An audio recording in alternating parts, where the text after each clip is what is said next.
Hello, hello, hello, and welcome to the Mystic Nerd Squad podcast. I'm your host, Kelly Meyerson, and today I am joined by my friend and co-author, Trish Brewer, and I'm going to tell you a little bit about her before we get started.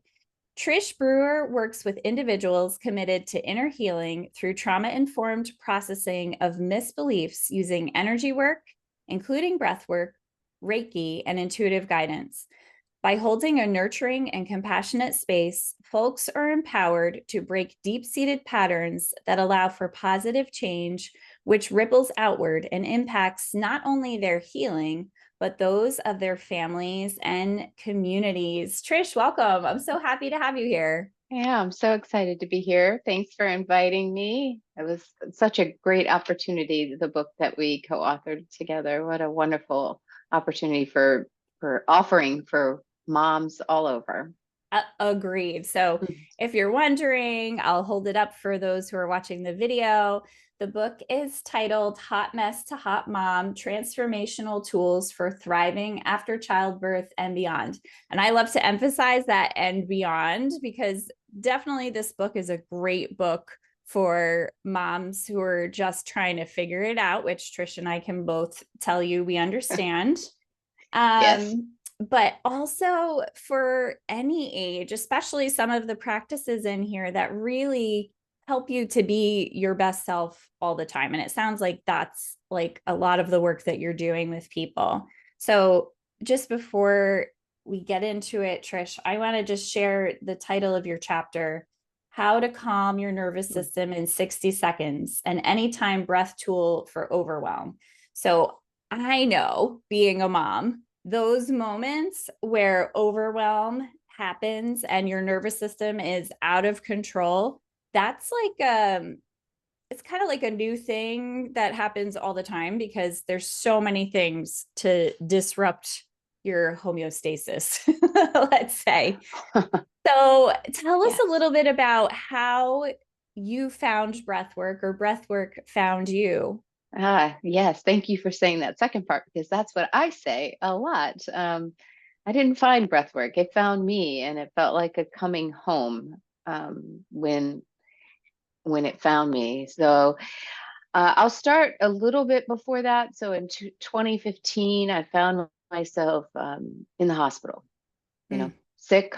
Yeah, I was brought to the emergency room, and doctors weren't able to figure out what was really wrong with me. There was something wrong in my gastrointestinal tract, and after a week in the hospital, they still couldn't exactly pinpoint what it was. But that was the point where transformation occurred. It was I had to do something different to change the trajectory of my life. So Reiki, acupuncture, yoga, meditation, journaling, all of that started to take place, really looking at what was occurring that put me in that state. Then a few years later was when at a yoga retreat festival, breathwork. And it was definitely the modality or healing tool that I was, I don't know, kind of looking for. It was that aha moment. And in that moment, I was like, yes, this is what it is. So in a room with 40 people, kind of packed like sardines in the mountains of Stratton, Vermont, uh, I moved through so much energy and moved through a lot of trauma and felt in a tremendous amount of relief, more so than I have done in years, Mm. in 45 minutes. So I want to preface that with being that there are multiple types of breath work. And that particular breath work falls in the category of active breath work. So this is a good place, I think, to distinguish between the two types of categories: breath tools Mm-hmm. versus active breath work.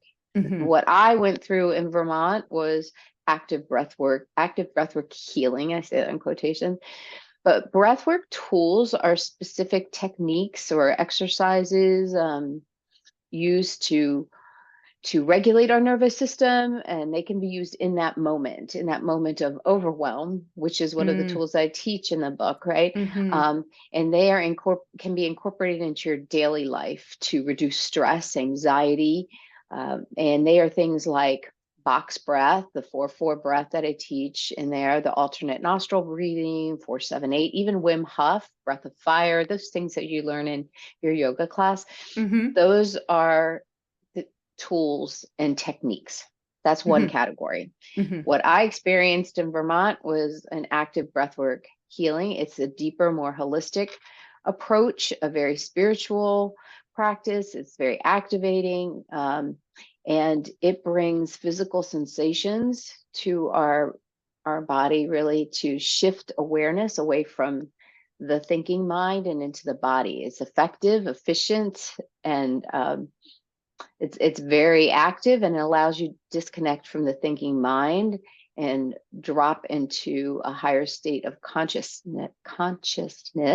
mm-hmm, so that we can lead the body, lead the way from the body into more clarity, maybe release stuck energy, and we usually generally come out of that less burdened.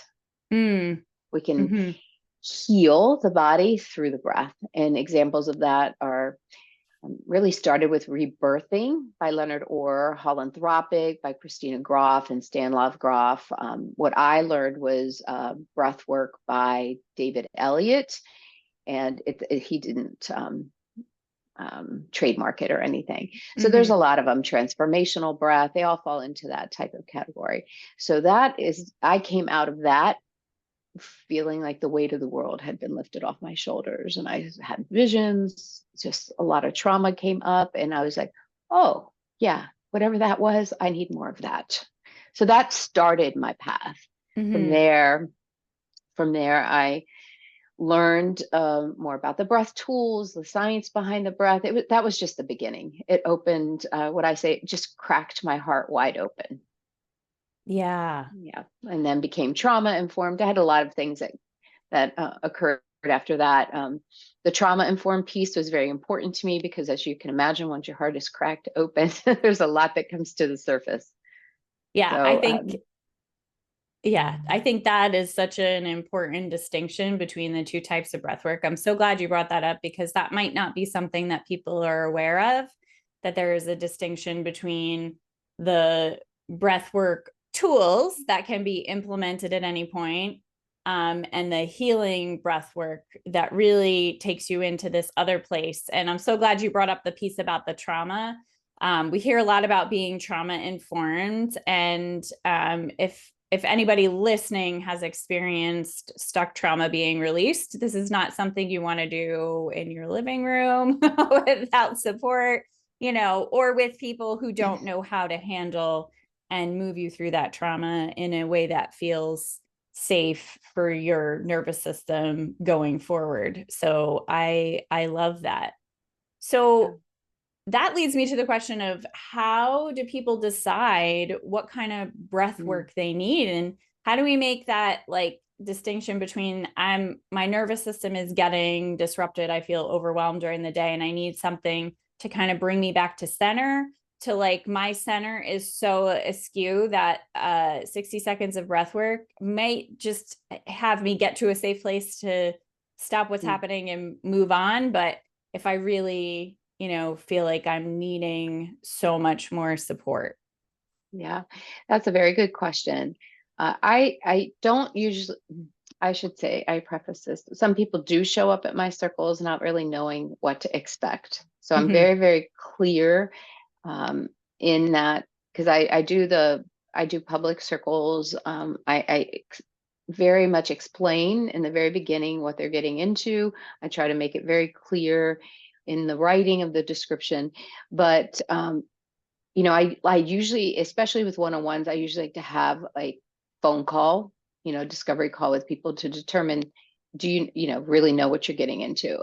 And I always, always start with a grounding breath first. Mm-hmm. Let's regulate the nervous system before we start the active breath. So if someone has a very dysregulated nervous system, we want to make sure that they learn the tools to regulate their nervous system first. So I do like to start with teaching the breath tools and get them started on a regular daily practice. So I do that in a breath coaching program that I offer. I also offer it in workshops for corporate wellness, or, you know, even for family. I have families that sign up and we do it together as a family, kids too, you know. If they see their parents regulated, then they learn how to be regulated, right? So we can easily Yes. teach, you know, a morning breath, an afternoon breath, and an evening breath. It's just 3. It takes less than 5 minutes for each one, and it's a different type of breath. And once we start to learn, one, why it works, right? Why does it do it? Which breath technique is going to work best when? And then we start to incorporate them into our daily practice. Then when we feel that anxiety and that panic come up, we know which one to pull from, which tool to pull out of our toolbox. But it's something that we do have to practice. But literally, I get up, put my feet on the floor, and do a breath of fire every morning before I get out of bed. It takes less than 5 minutes, and it activates my sympathetic nervous system. So I get going for the morning. And then at night, I'm doing an evening breath to get me to sleep, right? And in the middle of the day, if I'm feeling down or just, you know, lethargic, I'm going to do a balanced breath to bring me up. Or if I'm feeling hyperactive because things, you know, with work are a little up, then I'm still going to do that balanced breath, because that balanced breath balances that nervous system. So we know that every 120 minutes, our nervous system is fluctuating between sympathetic and parasympathetic. So one is not worse or better than the other. We're looking for balance. Mm. So I always like to start with, where are we with our breath? So that's the question to the client. You know, do you know how to use your breath? And if not, let's start with the basics. And even in a circle, I always start with a grounding breath first, and I always end with coming back to our parasympathetic state. And so, you know, the question too is, why would we activate the sympathetic nervous system in healing, right? The active Mm-hmm. healing. And reason is, if we train ourselves to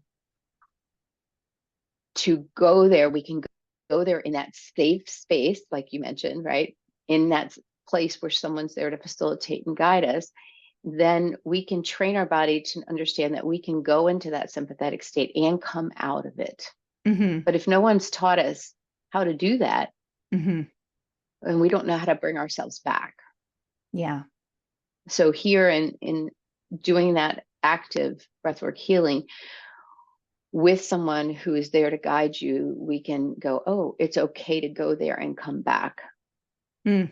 We can do that, so we can pull ourselves out of it. Yeah. I'm so glad you spoke about that, because I was thinking so many people who learn parasympathetic, sympathetic think sympathetic bad, parasympathetic good. Poor Oh, sympathetic nervous system gets such a bad rap. it really does. And we need it. You can't do anything without it. You can't, I mean, you Mm-hmm. would lie in bed all day or hang out on the couch all day if you didn't have that sympathetic state. You need it to get things done. It's the action, it's the go, go, go. Now you can't stay there all day. And like I said, the body's fluctuating every 120 minutes between one and the other. The goal is not to stay in one or the other for too long. You have to have a balanced one, but you have to know what time of the day. You don't want to be in your sympathetic state when you're eating. You know, you definitely Right. want to be in the parasympathetic state, or you won't be able to digest your food very well. Yeah. Breath of fire right before bed probably sounds like Not not the so best much. idea. Not so much. Not so much. You definitely want to do that in the morning or right before you work out. You know, there's time. So teaching when to do what, yeah, is important. I think that's super helpful. And I love that you talked about including families in learning to do the breath work together, making it, because I think we can get, or I should say, I don't think, I know nervous systems get disrupted together because state is catchy. So if somebody comes home in a bad mood, suddenly like that bad mood has like leaped to everybody and everybody's disrupted. So I love that idea of everybody. We're going to learn how to self-regulate with a little bit of breath work. And the second part that I love about that I love as an OT, because I work with families and children. Sometimes we're implementing sensory diets, like things to help them self-regulate throughout the day. And my first question is always, what is your routine? What is your schedule? Like very specifically, because the last thing I want to do is create a disruption of their day, which is going to be the opposite of self-regulating. So I like that you included that piece of choosing the breath work that matches your day, what's happening in your day when you need that support for yourself. And I was thinking there's probably so many people who can relate to having that afternoon dip when you're digesting, your brain is kind of like tired from all of the expectations during the day. And it's so easy in that 3 to 4 o'clock slot to be like, I need a candy bar, I need a cup of coffee, to feel like you can kick your sympathetic nervous system back into gear so you can get more stuff done. So Yep. it sounds like maybe there's an alternative to that. I'm being a little tongue in cheek, but yeah. There is. Yeah. So what are some of the shifts that people are experiencing when they've been working with you? And I'm actually going to take you to one specific shift that references your chapter in the book, because I read your chapter when we first got the book, and the first thing I read was the G word, guilty, guilt.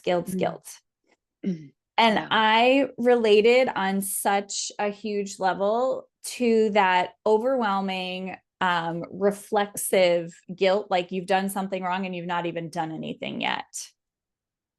So tell me, how has guilt improved for you through the use of breath work? Well, I know guilt very well, being the Catholic, Italian Catholic upbringing, firstborn into an immigrant family. I know it very well. I really, I struggle with it for such a long time. And even now I have to check myself, and I have to check myself in making sure that I don't pass it along to my child, right? In that it's brought so much awareness that I didn't even know. I would say that the active breath work really has uncovered deep-seated generational trauma, Mm. um, and generational, not even just the trauma, but generational patterns. That for me is the first and foremost. Now, active, I mean, that's the active breath work. So something I've had to like work through and process through, and it just doesn't, it comes up, we just don't sit with it, we process it through. So we have to have people to hold space for us, whether it's our therapist, whether it's our spiritual advisor. We're processing through that. It doesn't just sit there, but sometimes it comes up and then it goes away and you feel so much better.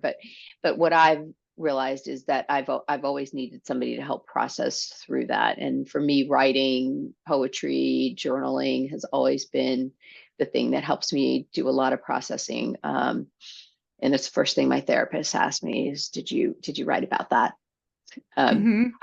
So that's one. And the second thing is that it's in those moments to take that breath, to pause and do that, a breath, right? Whether it's a 4-7-8 breath, a 4-4, or even a 4-8, it's the pause. And now my son will say, are you breathing? And I'm like, yes. Why, yes, I am. And he's like, really? But we're in the middle of something. And I'm like, do you want me to react, or do you want me to handle this in a different way, because right now I need to take a breath. And he's like, okay. But he now recognizes that, because if I don't, I'll revert to the old patterns. But the guilty thing is, um, I really, I don't, I don't go there that much anymore, really. And if I do, I have to go, oh, did I just do that? I'm aware, but I just don't, you know. And I'll say, my mom is a big trigger, not on purpose. It's again those old patterns, and it's old beliefs. And now I'm able to have conversations with her that I wasn't able to have before, Mm-hmm. Mm-hmm. because I can pause Mm-hmm. and say things in a way that aren't going to trigger her, trigger me. And but I wasn't able to do that before. So I just say, take a pause, take a breath. Mm-hmm. Yeah. And make sure that breath is coming deep from the abdomen, right? Deep diaphragmatic breath. Yeah. Not Yeah. up here. It needs to come from down here. But yeah, so the guilty thing really has shifted a lot. I don't do it anymore. I love that. Mhm. I love that for us, Trish, because Yeah. I definitely grew up Catholic. From my mom's side of the family, very Irish Catholic, and yeah.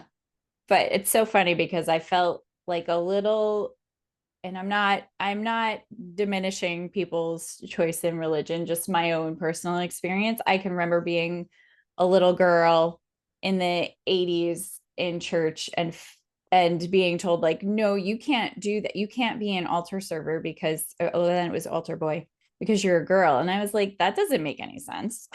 What is this? That isn't something you can aspire to because you're a girl. I used to love listening to the homily, and because it was storytelling and it was advice, and I felt like, well, but that you can't ever aspire to do that because you're a girl. And I just inherently was like, that doesn't make any sense, people. What are we doing? Oh, there's so much. There's So so much to much. unpack there. So much. So you much. know. I remember not even that long ago, probably 8 years ago, if that, um, a priest telling me, well, what do you do with what's your practice? And I was like, I meditate daily. And he's like, oh, that's not prayer. And I'm like, how's that not prayer? It's in the Bible says to meditate daily. Mm-hmm. So I'm like, you're trying to guilt me, and that's not going to work. Like Yeah. I know what it says. It says to meditate daily. Yeah. So no, we're not going there. And I'm like, okay, this might be the last time we're here. Yeah. And I think it's part of a lot of us who grew up that way and didn't know an alternative. And Yeah, now looking at the distinction between religion and spirituality, and everybody that. gets to pick their way to connect with what is like, whatever you want to call it. It's universal love. It's that Yeah, that first way of reflex in life, the best first way with love, yeah, with, yeah. whether it's love your neighbor or however you come to it. All of the religions have that in place. And I think they're just frameworks for people to understand something that is not within our comprehension in a human mind. Maybe Yeah, in our spirit body when we get there, just my opinion. So don't yeah, come at me. Don't come yeah, at me, everybody. You can absolutely use that framework if it works for you. And if it doesn't, it's okay to feel universal love in your heart, and you have the same connection with God, source, energy, goddess, however you want to label it in your human mind. It's all one.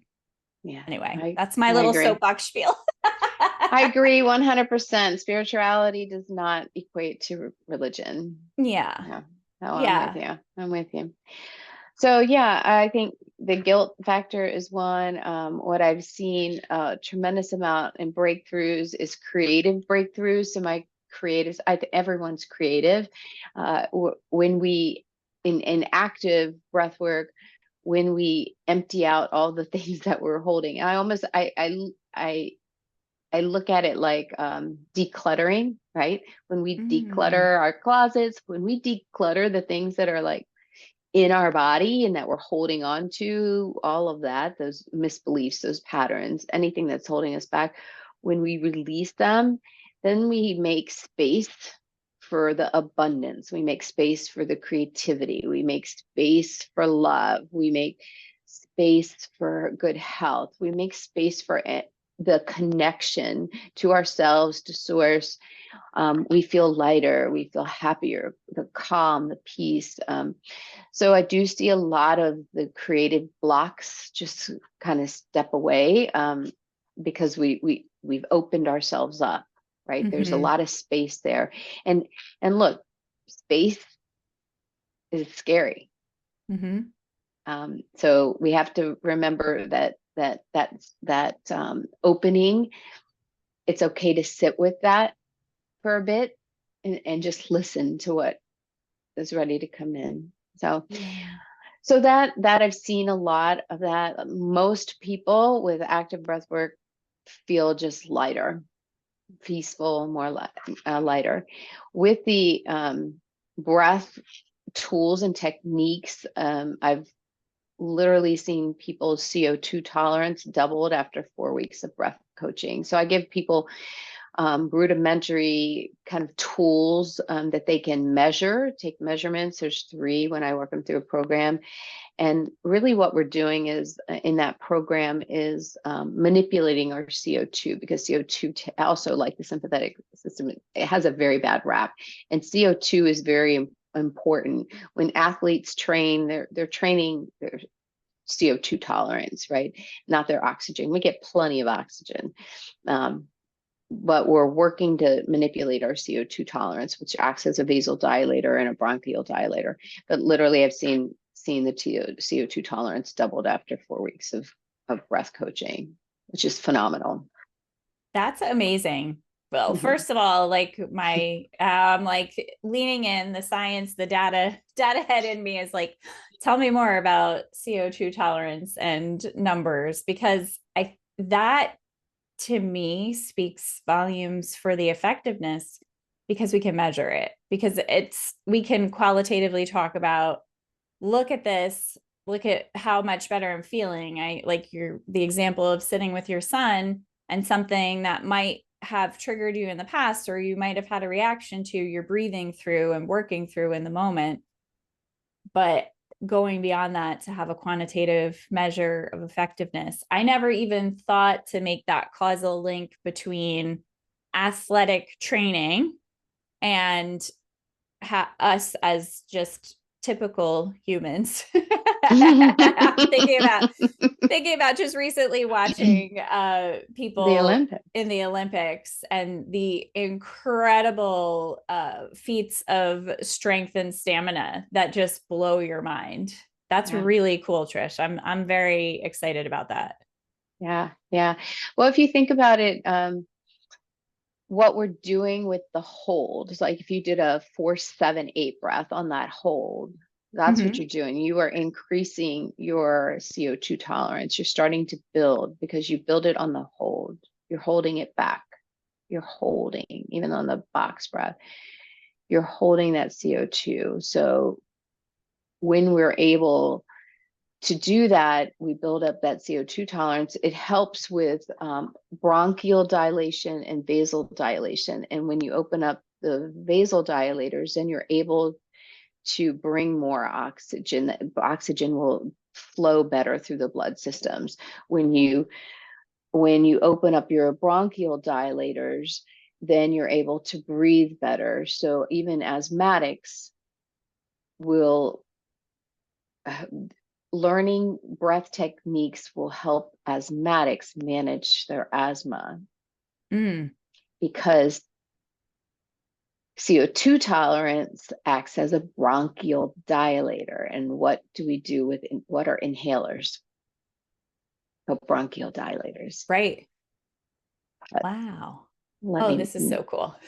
I mean, not get into why the pharmaceutical industry doesn't talk about that, but I mean, we already got into religion. Why oh. not go into pharmaceuticals too? We might as well just Yeah, but think take them about all down. if you Yeah. don't have a if someone's having a panic attack or they're Hmm. having an asthma attack and there's no medication, they're going to give you what did EMTs used to do? Give you a brown paper bag. You're right. What are you inhaling? CO2. In yes. Oh, yeah. So this is just really us becoming aware of that. It sounds like you're resetting your nervous system in a You sense. Yeah. So you're retraining your nervous system to increase tolerance. I love that you paralleled that with athletes, because that's something that somebody who's never tried breath work could immediately say, oh, well, that makes sense. You yeah. know? Well, Yeah. mhm, That's so cool. That's so yeah. cool. I love a nervous system reset and being able to have that control and that capability of, I have control over my nervous system. And that That knowledge is such power. It's why I'm even teaching like the basics of understanding how your nervous system works to kids, because I think it's important for them to understand how it so works. so important. It's what I teach. It's why I teach, like, listen, why I teach the basics, like the science behind the breath, like just at least the abbreviated version. And people just, they're like, well, why does breath work? It's why I say there's the power of breath work, right? Look, it's your breath. I can't breathe for you. So Mm, you have to do the work, but someone needs to guide you if you haven't been taught, like which breath, why, but why does it work? Once you give people the knowledge is power, and once they understand why it works. So what I used to think is, like, no one's, even in yoga they would say breathe through the pose, breathe, but I'm like, okay, well, how? Like, you're not saying how. Like, how am I breathing through my nose? Am I breathing through my mouth? Am I breathing through my belly? Like, yeah, how are we breathing? breathing I up always have here. these questions, right? Yeah.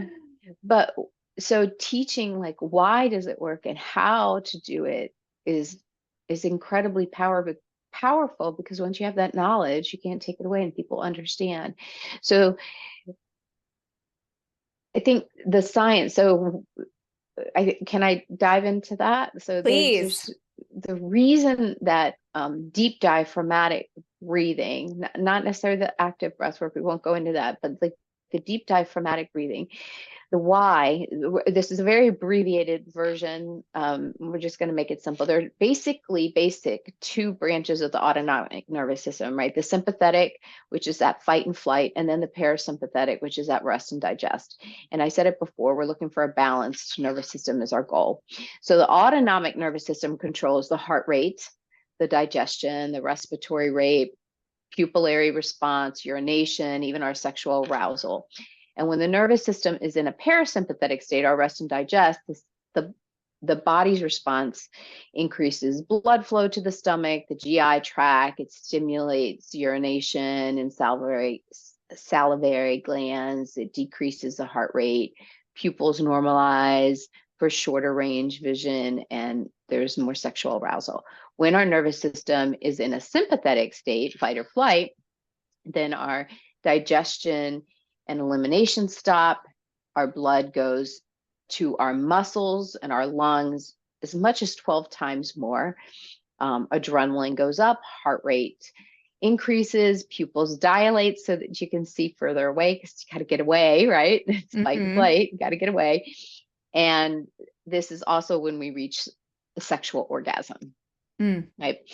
So the vagus nerve is the 10th cranial nerve, and it's the longest of the autonomic nervous systems. I think I'm going into a little too much, but Not for me. okay. Keep going. It's the technical Yeah. nerves, but Mm-hmm. it's referred to as singular, and it's really, some people call it the vagabond nerve, meaning it's got all those little branches that go everywhere. So deep breathing stimulates the vagus nerve, which is largely responsible for the parasympathetic response, that rest and digest. And the vagus nerve controls the heart, the lungs, and the digestive tract, and it runs through an opening in the diaphragm. So when we take those deep diaphragmatic breaths, we are massaging the diaphragm, right? And then it resets the nervous system because the vagus nerve runs right through the diaphragm. Yeah. Runs through an opening in the diaphragm. So breathing, singing, humming, chanting, they all promote vagal tone and enable the body to self-soothe. You've seen a babies like talk to themselves, hum, you know, they're naturally resetting their nervous system. I love it. Yeah, you can't talk enough about the vagus nerve with me. And I just think it's really cool for people to understand, because I think often there's an assumption that some of these practices are coming out of left field, and they're really just coming out of human body design. Right. It's very simply linked to how our body and our nervous system works. It's so, to me, it's incredible. It's so exciting.